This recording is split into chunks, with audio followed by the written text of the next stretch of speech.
Hello दोस्तों, you are welcome in today's class. Today we have topic from 12th class political science, world book chapter number 8, environment and natural resources. This is the one and most important chapter in the point of view 12th class student for exam, for competitive exam जो student preparation कर रहे हैं. और सबसे अच्छी बात, it will bring a lot of awareness about your surrounding, आपकी जो responsibilities हैं environment को लेके. और in last we will discuss about the important question, कौन कौन से इसमें से इंपॉर्टेंट क्वेश्चन है जो बोर्ड के पॉइंट ऑफ व्यू एग्जाम से it can be the asked from this chapter. Let's we start. सबसे पहले इसमें क्वेश्चन आता है कि what are the global concerns. This is the most important question. और ग्लोबल कंसर्न को लेके कई बार कंफ्यूजन हो जाता है कि हमें क्या क्या लिखना है. अब क्वेश्चन आएगा, explain the global concern about environment. Global concern का मतलब है कि ऐसी जो प्रॉब्लम इन्वायरमेंट को लेके एक कंट्री की ना होके पूरे वर्ल्ड की हो. This is the first question. Sometime they ask the question कि why environment become so important in world politics. जो इन्वायरमेंट है वो क्या हो गया है, इंपॉर्टेंट हो गया किसके अंदर भाई, वर्ल्ड पॉलिटिक्स के अंदर. तो ये पहला क्वेश्चन आता है इसका. अब इन्वायरमेंट का मतलब होता है कि जो आपका सराउंडिंग है जिसमें डिफरेंट आपकी natural vegetation, wild life, human resource आपस में इंटरेक्शन करते हैं बैलेंसिंग के लिए. जो आपका इन्वायरमेंट का बैलेंसिंग होना चाहिए, जिसको हम बोलते हैं इकोसिस्टम. यहां पे जो सबसे पहली प्रॉब्लम है अभी पूरे वर्ल्ड के सामने वो है फर्टिलिटी ऑफ सॉइल. अब फर्टिलिटी ऑफ सॉइल क्या हो रही है, धीरे धीरे डिक्रीज हो रही है. अब फर्टिलिटी ऑफ सॉइल के साथ साथ जो एग्रीकल्चर लैंड है वो भी डिक्रीज हो रहा है.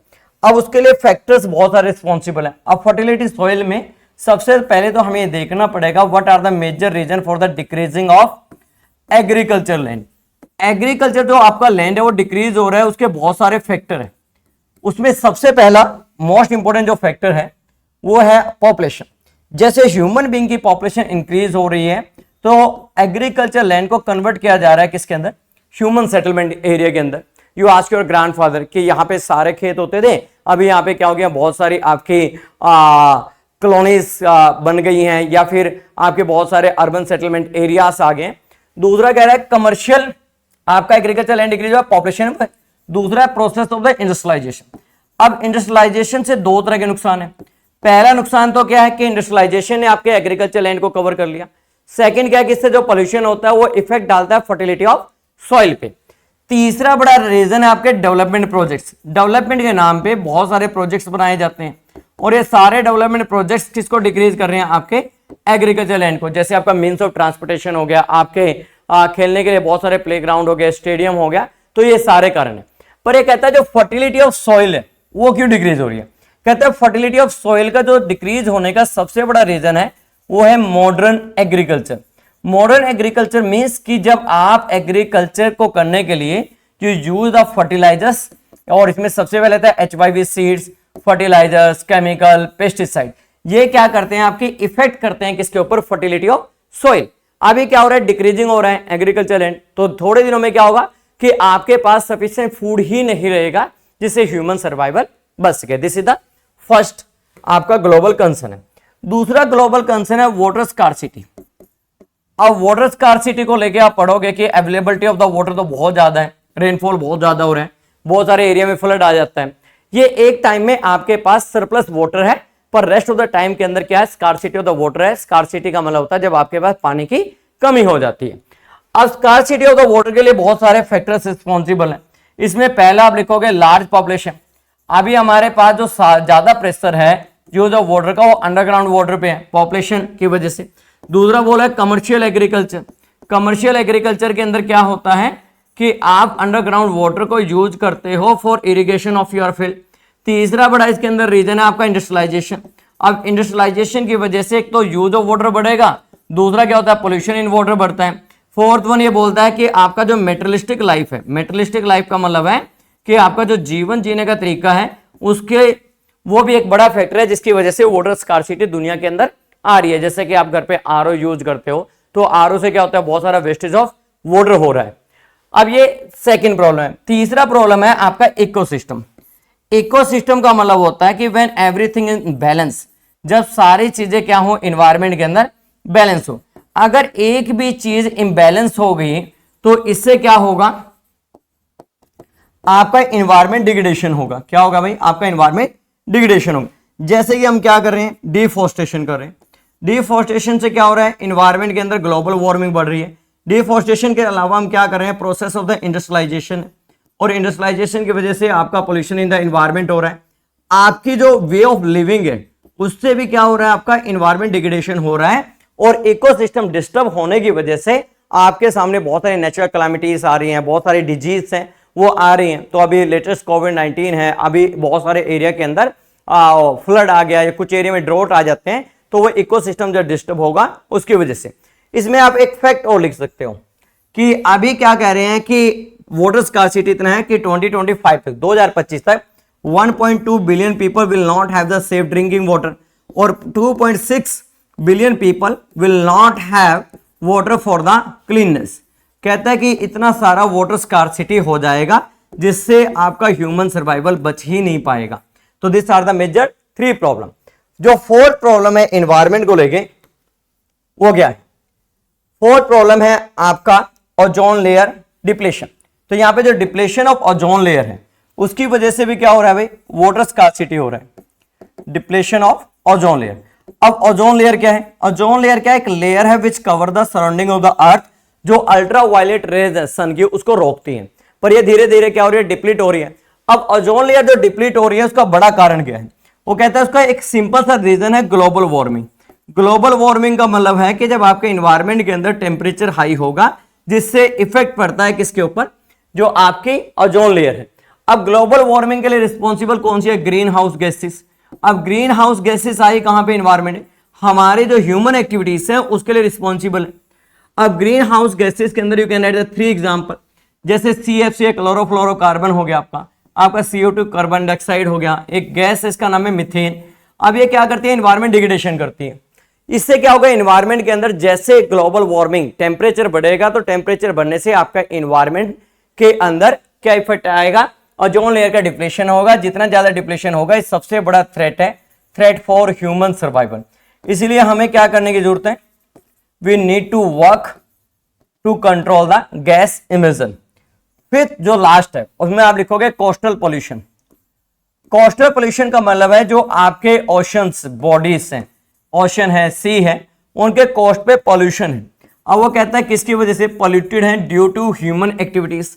अब ह्यूमन एक्टिविटीज में बहुत सारी चीजें आप लिख सकते हो, जैसे हमने पहले भी लिखी है कि आपके जो ह्यूमन एक्टिविटीज हैं उसमें से सबसे बड़ा है प्रोसेस ऑफ द इंडस्ट्रियलाइजेशन। आपके जो रिक्रिएशन के लिए लोग एंजॉयमेंट के लिए जाते हैं, वहां पे क्या करते हैं, they not do proper cleanness, जिसकी वजह से क्या हो रहा है, जो सी लेवल है, सी लेवल बढ़ रहा है। जितना ज्यादा सी लेवल बढ़ेगा, जो कंट्रीज ओशन के साथ बॉर्डर शेयर करती हैं उनका लैंड सबमर्ज होगा। लैंड सबमर्ज होने से प्रॉब्लम क्या आएगी, लैंड ड्राउनेड हो जाएगा। प्रॉब्लम क्या आएगी इससे कि एक तो उनका लैंड डिक्रीज होगा, और जो कोस्टल पे लोग रह रहे हैं वो इफेक्ट होंगे, क्योंकि वहां पे new types of the disease आएंगी, वहां पे फ्लड आएंगे, सुनामी आएंगी।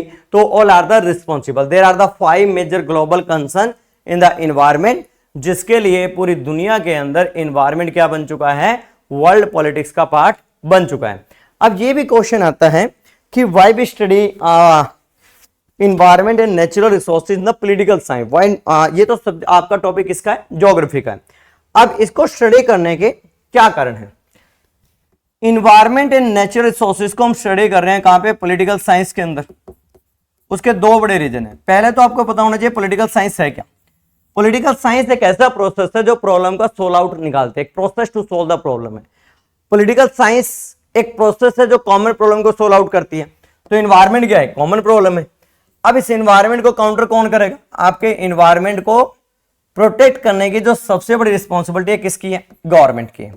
तो गवर्नमेंट क्या करती है, टू प्रोटेक्ट योर इन्वायरमेंट। वैसे तो सबसे बड़ा रिस्पॉन्सिबिलिटी ह्यूमन बीइंग का है, जो हम सिटीजन्स हैं, टू प्रोटेक्ट इन्वायरमेंट। पर गवर्नमेंट उसके लिए लॉ बनाती है कि आपको इन्वायरमेंट को बचाने के लिए क्या क्या काम करने हैं। और स्टडी ऑफ द गवर्नमेंट किसके अंदर आता है, पॉलिटिकल साइंस के अंदर। सेकंड पॉइंट ये बोलता है कि आप क्यों इसको पढ़ रहे हो, कि this is the common problem, it not a problem of the one country. ये एक कंट्री की प्रॉब्लम नहीं है इन्वायरमेंट, तो ये क्या आपकी कॉमन प्रॉब्लम है। Which can not be solve by the one country, in this condition we need to the cooperation. हमें क्या करना पड़ेगा, जो डिफरेंट वर्ल्ड की कंट्रीज हैं वो उनके बीच में कोऑपरेशन करने की जरूरत है, क्योंकि इन्वायरमेंट को एक कंट्री ठीक नहीं कर सकती। और ये कोऑपरेशन अमंग कंट्रीज किसके थ्रू होगा भैया, इंटरनेशनल ऑर्गेनाइजेशन, जैसे यूएनओ हो गया, यूरोपियन यूनियन, सार्क, आसियान, ये सारे जो ऑर्गेनाइजेशन है they can be use as a platform. International organisation को किस में स्टडी करते हो भैया आप, वर्ल्ड पॉलिटिक्स के अंदर। जैसे आपकी एक बुक है जो हम चैप्टर पढ़ रहे हैं, कंटेम्प्रेरी वर्ल्ड पॉलिटिक्स, तो वर्ल्ड पॉलिटिक्स को कहां पे स्टडी करते हो, पॉलिटिकल साइंस के अंदर। तो यहाँ पे दो तरह के लेवल पे एफर्ट होंगे, एक एफर्ट आपका जो होगा नेशनल लेवल पे होगा। नेशनल लेवल का मतलब है जो आपकी नेशनल गवर्नमेंट है वो बहुत सारे रूल्स बनाएगी, लॉज बनाएगी, बहुत सारी स्कीम्स लेके आएगी, अवेयरनेस प्रोग्राम लेके आएगी और बहुत सारे एफर्ट्स करेंगे। जैसे इन्वायरमेंट डे सेलिब्रेट करते हैं, तो अभी जो मॉनसून का टाइम पीरियड है उसके अंदर गवर्नमेंट अवेयरनेस लेके आते हैं कि आप ज़्यादा से ज़्यादा पेड़ लगाओ। तो ये जो प्रोसेस है इसके लिए गवर्नमेंट की स्टडी करना बहुत जरूरी है, जो किसमें स्टडी होती है, पॉलिटिकल साइंस में। और दूसरा फैक्टर यहाँ पे क्या बोलता है कि जो इन्वायरमेंट है it is not a problem of the one country, it is the problem of world. तो in this condition we need to the cooperation among government. Government का मतलब है यहाँ पे डिफरेंट कंट्रीज, तो डिफरेंट कंट्रीज को आपस में क्या करना पड़ेगा, कोऑपरेशन करना पड़ेगा। और उस कोऑपरेशन के लिए क्या चाहिए, इंटरनेशनल ऑर्गेनाइजेशन। जैसे example you can write in the exam UNO, और ये किसका स्टडी करता है, वर्ल्ड पॉलिटिक्स। और वर्ल्ड पॉलिटिक्स को हम स्टडी करते हैं कहां पे, पॉलिटिकल साइंस में। आगे देखिए, अगला हमारे पास जो टॉपिक है इसके अंदर, वो टॉपिक ये है कि इन्वायरमेंट को बचाने के लिए we are talking about the कि इंटरनेशनल लेवल पे कौन कौन से ऐसे एफर्ट्स हुए हैं जो इन्वायरमेंट को बचाने के लिए किए गए। तो हमें देखना पड़ेगा कि इन्वायरमेंट को बचाने के लिए इंटरनेशनल लेवल पे कंट्रीज ने बहुत सारे एफर्ट्स किए हैं, तो वो एफर्ट्स को स्टडी करना बहुत जरूरी है। तो वो एफर्ट्स क्या हैं, देखिए सबसे पहले आपको एक टाइमलाइन लर्न करनी पड़ेगी जो बहुत इंपॉर्टेंट है। अगर आपने टाइमलाइन ये लर्न कर ली तो आपका हाफ से ज्यादा चैप्टर यू विल लर्न, यहीं से आपका लर्न हो जाएगा।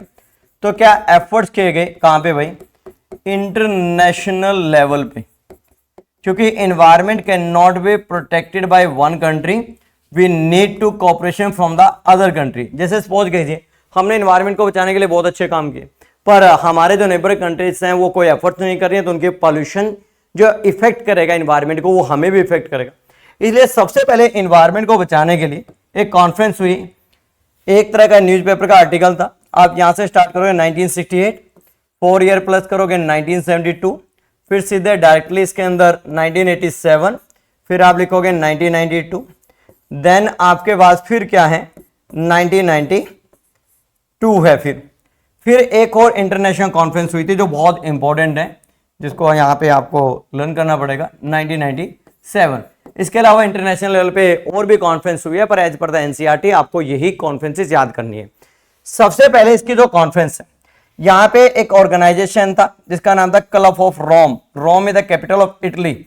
उसने न्यूज़पेपर में एक आर्टिकल लिखा और आर्टिकल का थीम था to limit the growth. Growth का मतलब है इंडस्ट्रियल डेवलपमेंट। जिस तरह से दुनिया में इंडस्ट्रियल डेवलपमेंट हो रही है, अगर इसी तरह से इंडस्ट्रियल डेवलपमेंट दुनिया में होती रही तो एनवायरमेंट खत्म हो जाएगा, ह्यूमन बीइंग का सर्वाइवल बचेगा ही नहीं। This is the main concern. 1972 के अंदर यूएन की पहली कॉन्फ्रेंस हुई और वो कहां पे, स्टॉकहोम, ये स्वीडन का एक सिटी है। स्टॉकहोम कॉन्फ्रेंस के अंदर 3 बड़े आउटकम्स निकले, बस यहीं पे पढ़ाएंगे इसको। पहला ये डिसाइड किया गया कि हर साल जो 5 जून है we will celebrate as a international environment day. Second one एक एजेंसी अडॉप्ट की गई जिसका नाम है यूएनईपी, इंपॉर्टेंट है, इसकी फुल फॉर्म है यूनाइटेड नेशन एनवायरमेंट प्रोग्राम है। ये एक एजेंसी है, स्पेशलाइज एजेंसी है जो यूएनओ के अंदर काम करती है एनवायरमेंट को प्रोटेक्ट करने के लिए। और ये डिक्लेयर कर दिया गया कि हर 10 साल बाद एक इंटरनेशनल कॉन्फ्रेंस होगी और इसको नाम दिया गया अर्थ समिट। अब 1987 में एक कमीशन बनाया गया, उस कमीशन का नाम था ब्रुटलैंड कमीशन।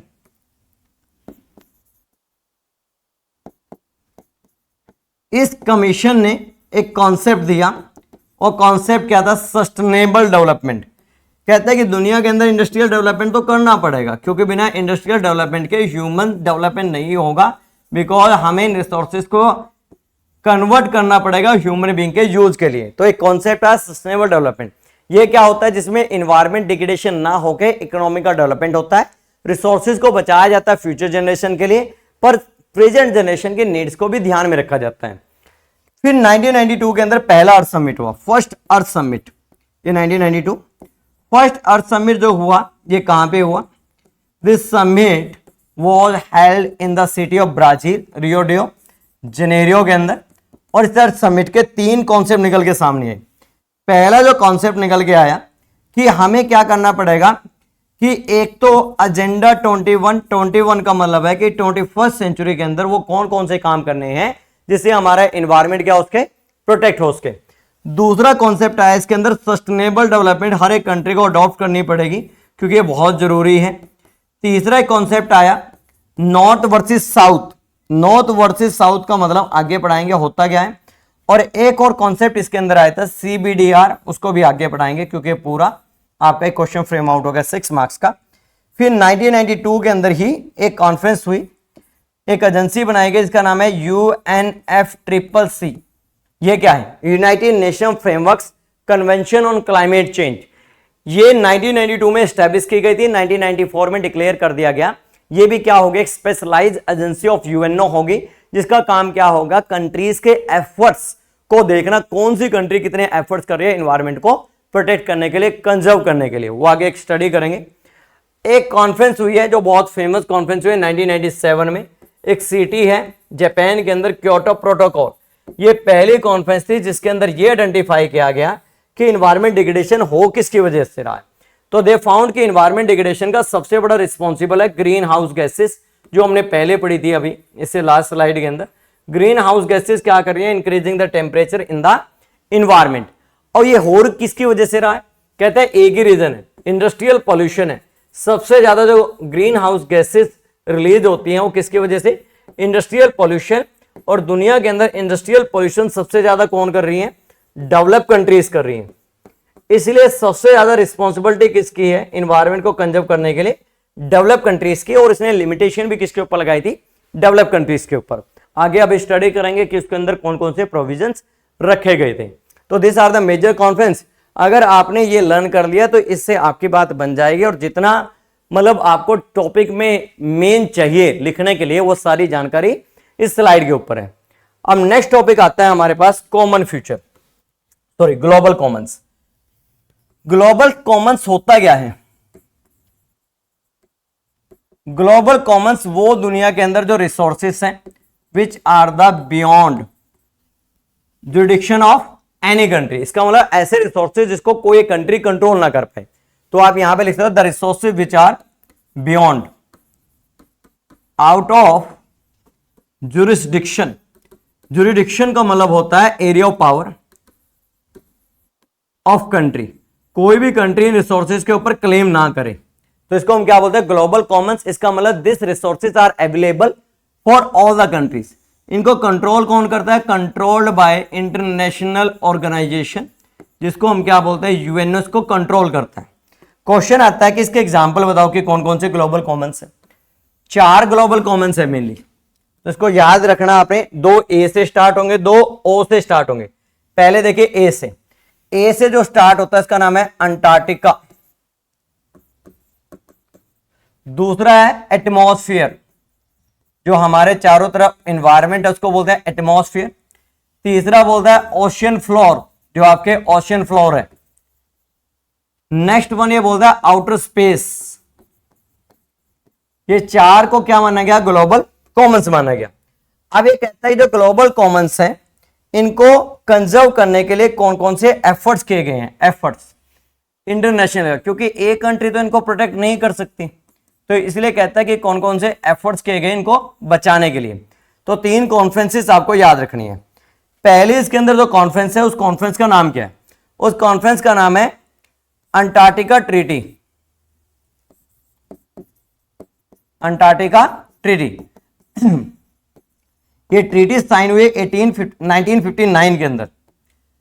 अब इस ट्रीटी का मेन ऑब्जेक्टिव क्या है? कोई भी कंट्री अंटार्कटिका जो आपका फ्रोजन एरिया है नॉर्थ और साउथ पोल पे, उस किसी भी कोई भी कंट्री इसको क्या नहीं करेगी? अपने पर्सनल एफर्ट्स के लिए, पर्सनल इंटरेस्ट के लिए इस एरिया को यूज नहीं करेगी। जैसे बहुत सारी कंट्री अपने न्यूक्लियर टेस्ट करना चाहते हैं, बॉम्ब एक्सप्लोजन करना चाहते हैं, या फिर कोई भी अपनी कंट्रीज को फायदा पहुंचाने के लिए टेस्टिंग करना चाहते हैं, कोई भी कंट्रीज को यूज नहीं करेगी।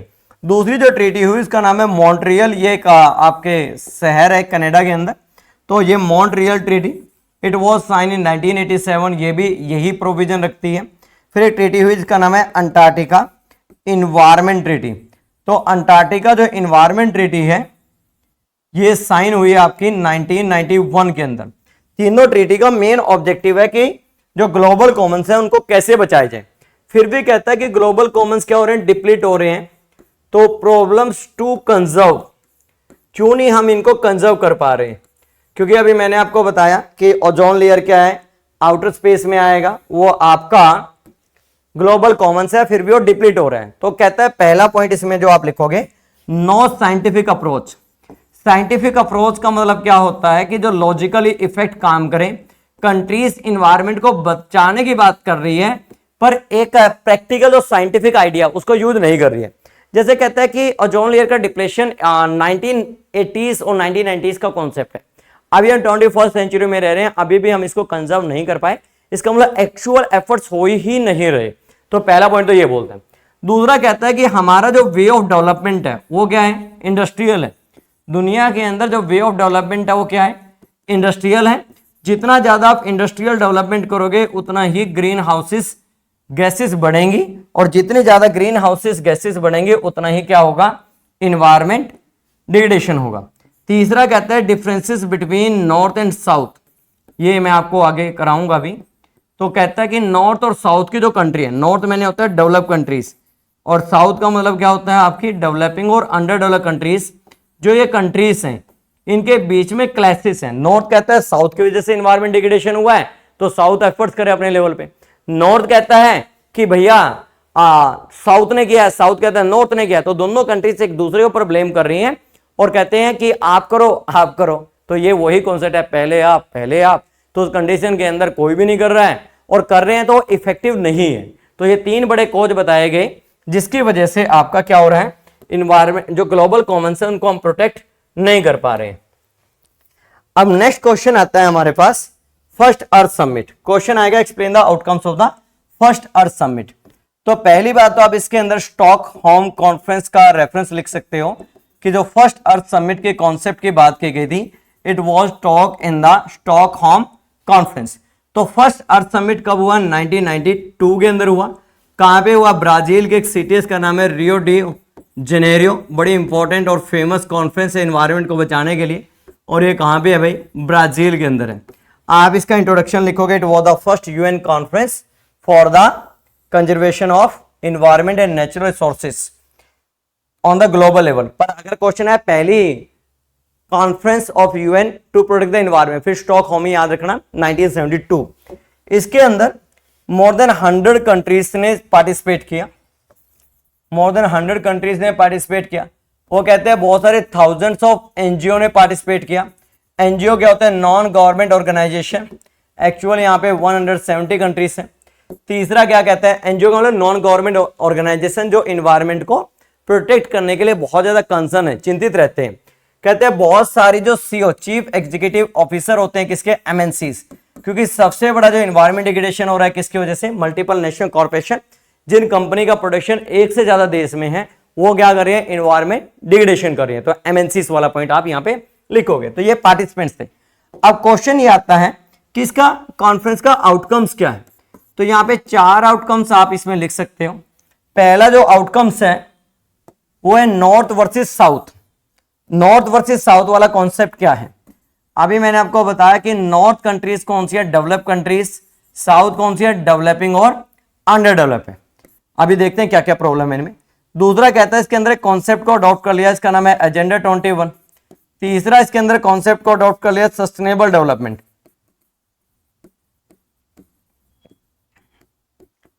और लास्ट इसके अंदर हमने याद रखना है CBDR, common but differentiated responsibility. This is the basic principle to protect the environment, जो एनवायरनमेंट को बचाने के लिए किया गया। अब पहले आउटकम्स की हम बात करते हैं, नॉर्थ वर्सेस साउथ क्या है। कहता है कि नॉर्थ वर्सेस साउथ एक क्लैश है कंट्रीज के बीच में। अब हम यहां पे देखते हैं 2 तरह की कंट्रीज आ गई हमारे बीच पास। पहला कह रहा है कि नॉर्थ कंट्रीज, नॉर्थ कंट्रीज कौन सी हैं? Those countries refer to the developed countries. South countries कौन सी हैं? दोज आर द डेवलपिंग और अंडर डेवलप्ड कंट्रीज हैं, जैसे कि इंडिया है, नेपाल, भूटान, मालदीव्स, ये कंट्रीज हैं। अब नॉर्थ कंट्रीज क्या कहती हैं? नॉर्थ कंट्रीज का सीधा सीधा कंसर्न है क्या करने के लिए? इन्वायरमेंट करने। तो आप लिखोगे they are the concern to protect environment. तो इनका जो कंसर्न है वो क्या है भाई? कंसर्न प्रोटेक्ट द इन्वायरमेंट, कि इन्वायरमेंट को बचाया जाए। कहता है क्यों? क्योंकि इनको सबसे बड़ा जो थ्रेट है वो किससे है? Depletion of ozone layer. अब डिप्लेशन ऑफ ओजोन लेयर से इफेक्ट तो हमें भी है, पर हमारे कंट्रीज का इफेक्ट कम है। द रीजन इज बिहाइंड, क्योंकि ये जो साउथ कंट्रीज हैं ज्यादा, वो near by two the equator है, और इक्वेटर पे जाके जो डायमीटर ऑफ द अर्थ है वो बढ़ जाता है। जैसे कि यहाँ पे आप देखोगे तो ऐसे होती है अर्थ, तो यहाँ पे आपका नॉर्थ और साउथ, ये इससे कोई मतलब नहीं है। नॉर्थ का मतलब सीधा डेवलप कंट्रीज है। नॉर्थ का मतलब क्या है? यहाँ पे डेवलप कंट्रीज है, और वो कंट्री कौन सी है? Under develop. अंडर डेवलप या फिर हम इनको बोलते हैं डेवलपिंग कंट्रीज बोलते हैं। अब यहाँ पे जो यूरोप है और यहाँ पे क्या आपका नॉर्थ अमेरिका है, ये कहते हैं कि यहाँ पे जो ओजोन लेयर का डिप्लेशन है वो सबसे ज्यादा इफेक्ट कहाँ पे करेगा? दो country are nearby to this one. करेगा तो हमें भी, नो डाउट, पर हमें उतना नहीं करेगा जितना किसको कर रहा है? इन कंट्रीज को करेगा यहाँ पे पास में। तो उनका जो मेन कंसर्न है वो क्या? ओजोन लेयर के डिप्लेशन को लेके है। साउथ कंट्रीज क्या है? दे नॉट ए वरिड, मतलब ज्यादा वरिड नहीं है, नॉट वरिड फॉर इन्वायरमेंट, ज्यादा नहीं है पर इतनी नहीं है, क्योंकि हमारा मेन जो प्रोसेस है वो क्या है? फोकस ऑन इंडस्ट्रियल डेवलपमेंट है, क्योंकि हमारा इंडस्ट्रियल डेवलपमेंट अभी प्रोसेस में है। और जो ये कंट्रीज हैं जिसकी मैं डेवलप कंट्रीज लिख रहा हूं, वो क्या है? ऑलरेडी डेवलप हो चुके हैं, उनको इन्वायरमेंट ज्यादा इंपॉर्टेंस देनी है। अब हमारी जो कंट्रीज है उनकी मेन प्रायोरिटी क्या है? कि बेसिक नीड्स पूरी हो हमारे सिटीजन्स की, क्योंकि हमारे लोग इन्वायरमेंट से बाद में मरेंगे, पहले भूख से मर जाएंगे, इसलिए they are the focus on the industrial development. अब यहां पे जो कंसर्न है, डिफरेंसेस है, और डिफरेंसेस कैसे है? देखो, ये जो कंट्रीज हैं कहते हैं कि ज्यादा रिस्पॉन्सिबिलिटी किसकी होनी चाहिए? रिस्पॉन्सिबिलिटी ऑफ डेवलपिंग और अंडर डेवलप, क्योंकि इन कंट्रीज के पास लेस रिसोर्सेस हैं, इन्होंने ज्यादा पोल्यूशन किया है, और ज्यादा पोल्यूशन करना की वजह से इन्वायरमेंट डिग्रेडेशन हुआ है। पर यहां पे दूसरी कंट्रीज बिल्कुल अपोजिट है, वो कहते हैं मेन पोल्यूशन के रिस्पॉन्सिबल क्या है? Industrial development. और इंडस्ट्रियल डेवलपमेंट किसने किया है सबसे ज्यादा? कहता है डेवलप कंट्रीज ने। तो ज्यादा रिस्पॉन्सिबिलिटी डेवलप कंट्रीज की है रादर देन डेवलपिंग और अंडर डेवलपमेंट। तो कहते हैं इनको ज्यादा फोकस करना पड़ेगा किसके ऊपर?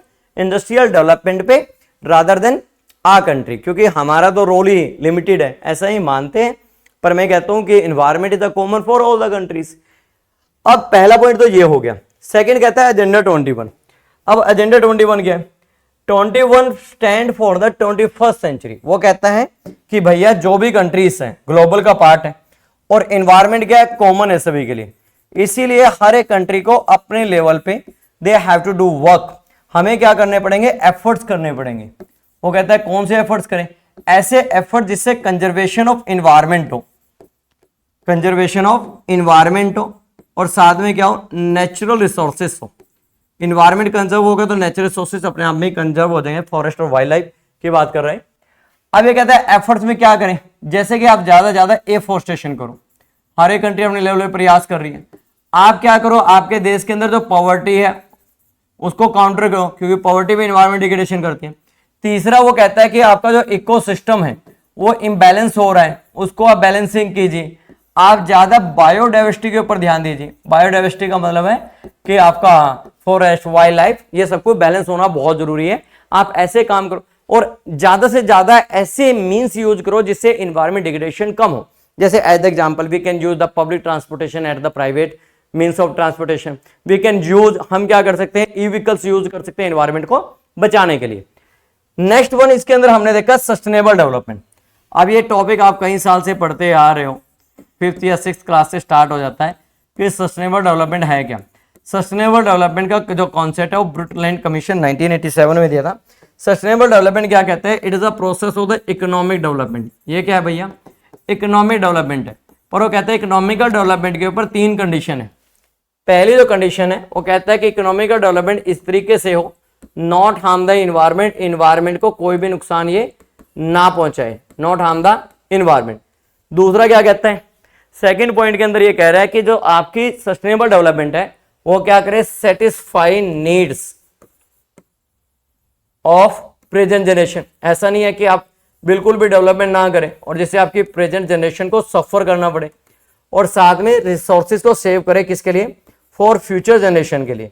इसका मतलब ये सिंपल एक काम करने के लिए आपको बोलता है कि आपका जो मेथड ऑफ इकोनॉमिक डेवलपमेंट हो जिसमें लेस रिसोर्सेज हो, मोर आउटकम्स हो।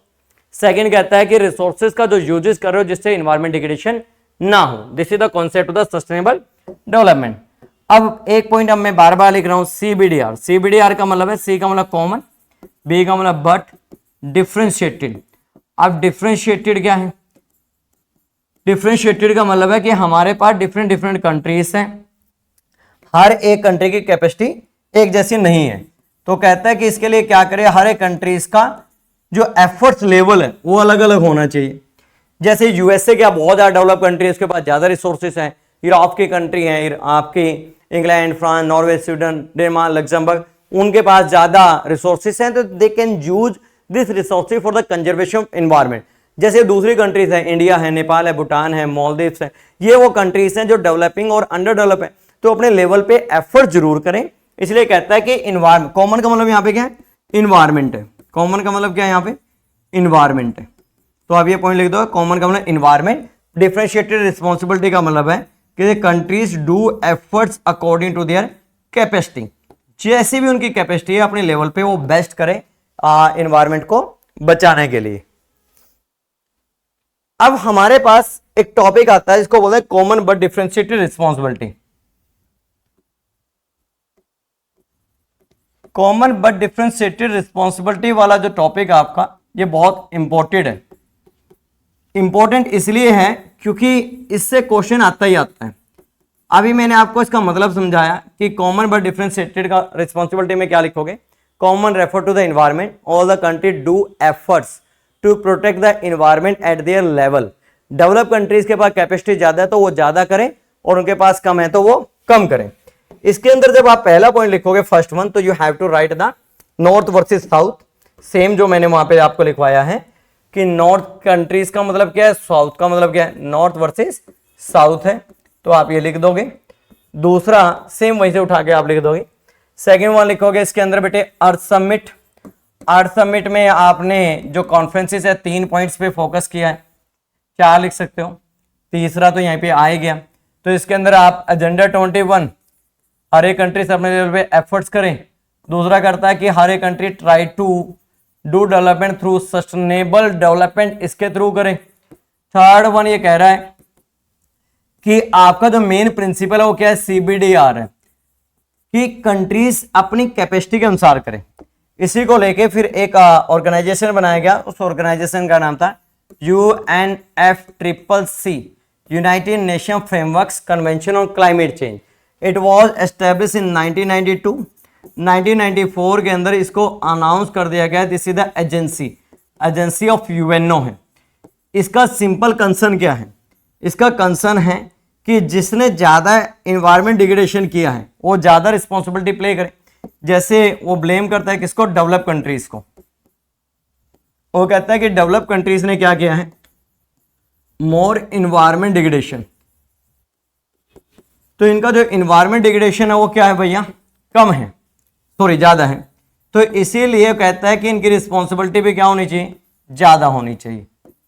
तो बहुत सिंपल सी बात है भाई, जो ज्यादा नुकसान करेगा एनवायरमेंट का तो उसकी रिस्पॉन्सिबिलिटी भी ज्यादा होनी चाहिए। दूसरा कहते हैं कंट्री के डेवलपिंग और अंडर डेवलपिंग। अभी क्या है भैया, इन अ प्रोसेस ऑफ डेवलपमेंट में है, प्रोसेस ऑफ इंडस्ट्रियल डेवलपमेंट में है, तो इन्होंने इतना ज्यादा एनवायरमेंट डिग्रेडेशन नहीं किया है। इसलिए कहते हैं कि इनको क्या करना चाहिए, इनको आपको एग्जेम्प्ट कर देना चाहिए, और अभी ये प्रोसेस में है तो इनकी रिस्पॉन्सिबिलिटी लेस होनी चाहिए in the comparative of develop.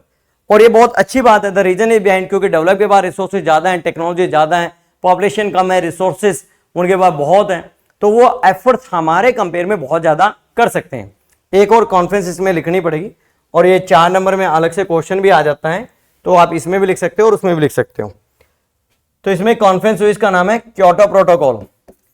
तो क्योटो एक सिटी का नाम है, प्रोटोकॉल का मतलब होता है एक स्पेसिफिक नॉर्म्स जब आप फॉलो करते हो किसी चीज को करने के लिए तो प्रोटोकॉल बोलते हैं। जैसे भारत का प्रेसिडेंट और प्राइम मिनिस्टर जब भी मिलेंगे दे फॉलो द प्रोटोकॉल, जिसमें प्राइम मिनिस्टर स्टैंडिंग पोजीशन में होगा और प्रेसिडेंट बैठा भी रह सकता है। वो प्रेसिडेंट के ऊपर डिपेंड करता है कि वो उसको कितना सम्मान दे ना दे, पर प्रोटोकॉल ये बोलता है कि प्रेसिडेंट के पास ज्यादा power in the comparative of prime minister, तो prime minister has give the more respect to the president. अब क्योटो प्रोटोकॉल क्या हुआ है, एक सिटी है कहां पे भाई, जापान के अंदर। आप लिखोगे this conference took place in the Japan in 1997, और इस कॉन्फ्रेंस के अंदर दे फाउंड द कॉज। वो कहता है कि कॉजेस क्या है, तो कॉजेस कौन से हैं भैया, जैसे हमने पहले भी पढ़ा था, ग्रीन हाउस गैसेस है। ग्रीन हाउस गैसेस में कितनी गैसेस, 3 गैसेस, CFC क्लोरोफ्लोरोकार्बन होगी, आपका CO2 कार्बन डाइऑक्साइड, और एक क्या बोलता है आपकी गैस मीथेन है। कहता है कि ये सारी जो गैसेस हैं किसकी वजह से हैं, ड्यू टू द इंडस्ट्रीज से। और कहता है इसका सोल्यूशन क्या है, सिंपल सा सोल्यूशन है कि आपको इंडस्ट्रियल पॉल्यूशन कम करना पड़ेगा। पर ये कहते हैं 2 तरह की कंट्रीज हैं, जो डेवलप कंट्रीज हैं उसके ऊपर क्या लगाई गई, रिस्ट्रिक्शंस लगाई गई कि आपने क्या करना है, गैस जो इमिशन है आपकी कंट्री का उसको डिक्रीज करना पड़ेगा 2% ईच ईयर। भाई अगर कोई कंट्री 40 कर रही है तो 40 में से वो 2% कहता है, 2% कितना होगा, वो 0.8 समथिंग चले जाएगा, इतना उसको हर साल डिक्रीज करना पड़ेगा। कहता है डेवलपिंग और अंडर डेवलप का क्या, आप लिखोगे दे वर द एग्जेम्प्टेड, उनको क्या कर दिया एग्जेम्प्टेड, क्योंकि वो क्या है भाई, in a process of industrial development है, अभी उनका इतना इंडस्ट्रियल डेवलपमेंट नहीं हुआ, उनको इंडस्ट्रियल डेवलपमेंट करना पड़ेगा। अब वो अपने लेवल पे कर सकते हैं जितना भी वो एफर्ट्स कर सके, CBDR जो बोलता है। तो इसके अंदर पूछा जाता है कि किन कंट्रीज को एग्जेम्प्ट किया गया, तो आपको याद रखना है इंडिया और चाइना जो कंट्रीज है, स्पेशली NCERT में लिखा हुआ है। पर इसके ऊपर किसने साइन नहीं किए, USA ने इसके ऊपर साइन नहीं किए। USA कहता है when environment is a common, तो रिस्ट्रिक्शन भी सबके ऊपर क्या होनी चाहिए, कॉमन होनी चाहिए। तो आज की क्लास में इतना ही, एक और हम इसके ऊपर लेक्चर लेके आएंगे क्योंकि चैप्टर बहुत बड़ा है तो लंबा वीडियो लेक्चर हो जाएगा। इसमें इंपॉर्टेंट क्वेश्चन कौन से है, पहला explain the global concern in the of environment, एक सेकंड क्वेश्चन आता है ग्लोबल कॉमन्स क्या है, और तीसरा हमने बहुत सारी कॉन्फ्रेंसेस देखी हैं, fourth one outcomes of the first earth summit, और फिफ्थ वन कि व्हाट इज द CBDR और what are the outcomes of CBDR। तो नेक्स्ट लेक्चर के अंदर this topic will be completed. तो आप NCERT को पढ़िए, इस लेक्चर को देखिए। नोट्स के लिए if you have any problem तो you can join our Telegram group, तो you will get in notes and the practice question. Thank you.